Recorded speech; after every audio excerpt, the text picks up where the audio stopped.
Welcome back to my channel. तुम्ही कशा आहेत? मजेत आहे. मी पण खूप मजेत आहे. गाईज, तुम्हाला एक महत्त्वाची सूचना द्यायची आहे की जर तुम्ही स्वतः एक भाडेकरू असता, सो भाडेकरूंनी एक हे करा की भाडं खूप आहे. मी जिथं राहते ना आता, तिथं रेंटेड एवढे रेंट आहेत ना, काय सांगायचं.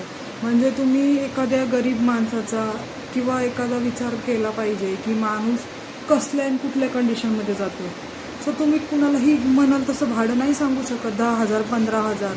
माणसाची वेळ ही माणसाला खूप काही शिकून जाते. पण एक लक्षात ठेवा, वेळ ही सगळ्यांवर येते. गाईज, अजून एक सांगायचं आहे की पुढच्या माणसाने दुसऱ्या माणसाचा फायदा नाही घ्यावा की माणसाला म्हणाल तसं भाडं सांगावं 10,000 15,000 म्हणून तुम्ही कुठल्याही गोरगरिबाचं हाय पण घेऊ नका. एवढे रेंट येत नाही तर की विचार करून रेंट फ्लॅट घ्या.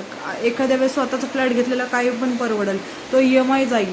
पण असं भाड्याने म्हणजे ना, इतकं लोक भाडं सांगतात ना, 10,000 15,000.